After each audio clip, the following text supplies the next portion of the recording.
Trump's campaign and critics on X are accusing the vice president of being fed what to say during the briefing on Wednesday. While the National Weather Service Director Ken Graham was providing information on the storm, Harris could be seen covering her mouth awkwardly and heard saying, "It's a live broadcast." I think that was her aide who said that, or was that her? Shortly after that, she posed a question to Graham to provide more information to Americans about the severity of the storm, despite it being downgraded from a Category 5 to a 4 hurricane. Quote, Kamala can be heard telling an aide who is feeding her questions that it's a live broadcast before immediately asking the question. She's a total fraud, Trump War Room wrote on its X page with a clip of the moment. The user posted their own takeaway from the moment, writing on X of the vice president, "This lady doesn't know what's going on. Everything about her is scripted and fake." Okay, well, I know what the media is going to say because the Daily Dot has already written the article. Kamala Harris's live broadcast hot mic moment during Milton briefing sparks new earpiece conspiracy. Oh, God. Okay, but let's pause for a quick second. You know what? I love this.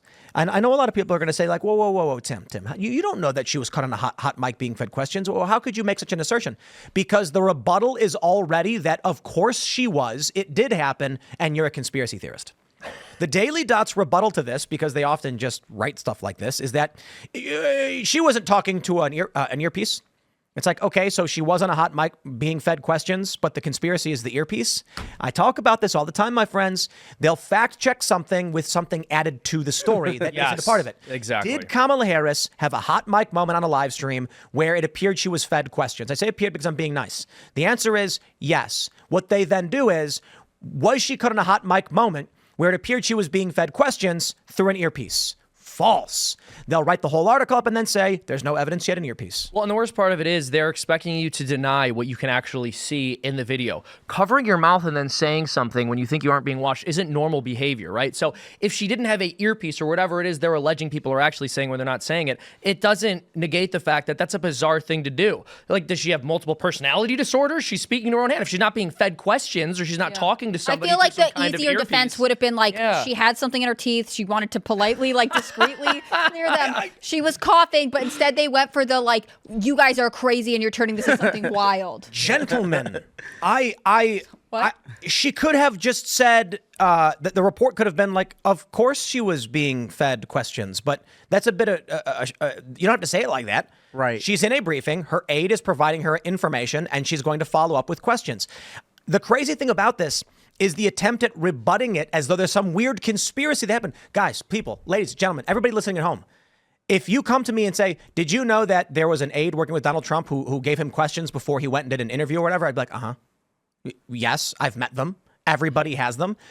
Why? It's crazy to me that the media's response to this is, no, it's a conspiracy. She didn't have an earpiece, instead of being like, Well, there's good reason for that, though. And it's because they know that the public perception is Kamala is not a person who's able to think and speak on her feet. And so the idea that she's receiving information from an earpiece just validates that. Yep. Here I am somewhat defending Kamala Harris. Yeah, right? how dare you? I mean, like, she's got AIDS. She's in a briefing.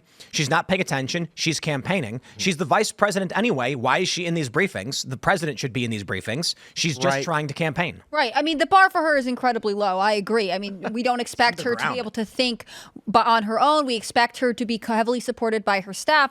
But I think that's one of the fears going into a potential Harris-Walz presidency. I mean, I don't know if you guys saw it, but she did that interview where she was asked, what, if anything, would you change about the Biden administration, about anything they've done? And she said, nothing comes to mind. Absolutely insane. The madman did it. Insane. This morning, when I was going over her Colbert interview and her View statement, where she's asked on The View, what would you change? She's like, nothing comes to mind. I was like, please, Donald Trump, just put, I'm Donald Trump and I approve this message and run it as an advertisement. Right. And the Trump War Room posted it. Literally her saying, there's nothing that comes to mind that I would change. And I was involved in all of the major decisions. I'm Donald Trump and I approve this message. It's also, it's interesting to me, though, because they've tried to play both sides of it. There have been plenty of moments where they've tried to act like she had absolutely no connection to the Biden administration. And there was even a fact check that came out. There was an article that was published by some left-wing rag where they were saying the new Republican strategy is going to be to associate Kamala Harris with Joe Biden as if she wasn't the president, his who vice she started president. Right. Yeah. I mean, it is also interesting though because there has been, it seems like growing tension between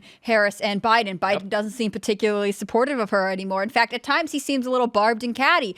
But now he's starting to say, well, Trump is spreading all this misinformation about the hurricane. He is starting to sort of give a line that would be more helpful to Harris's campaign while she flounders in this live media blitz or whatever she's doing. And then she's running as an underdog. Yeah, I she's know. killing me with that shit. We're the underdog. She's acting We're like the underdog. You are not the underdog. you're the VP. You're the VP. Dude, she's running like she has a grassroots candidacy. Like she's running like she just popped out of nowhere. The woman And who people didn't get are any votes in energized the behind her. primary. Exactly. She didn't get a single vote in the primary. She was one of the least popular candidates. And what's so hilarious to me is even when she does people's podcasts, the way that it's discussed is in basically apologetic terms. You guys all know that she, as the normal adult in the room, decided to go on the Call Her Daddy podcast, which is just a brilliant move from a statesperson in our country. But at the beginning of that podcast, because I was curious to see how that went, I listened to the beginning.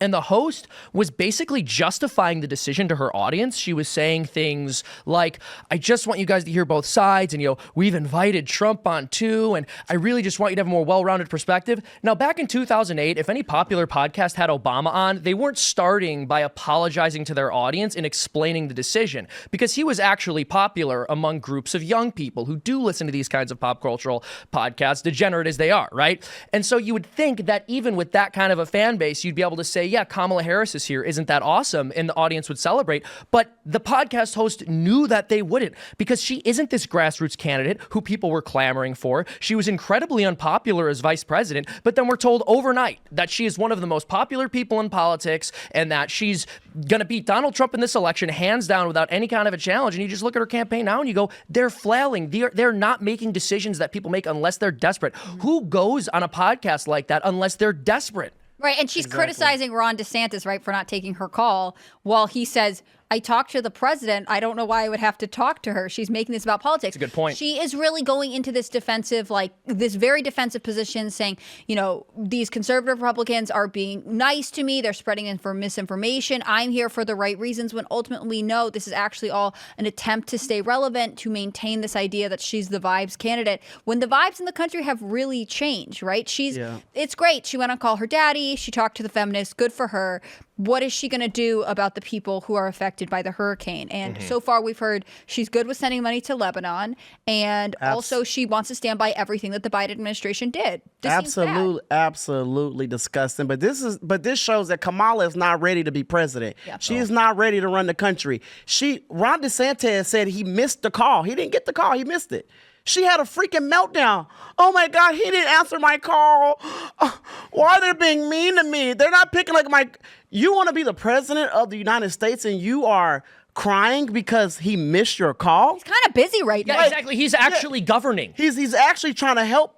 He's actually trying to help his people. Thanks for checking out this clip from Timcast IRL. Make sure to watch the show live Monday through Friday at 8 p.m. Subscribe to this channel, and we will see you all there.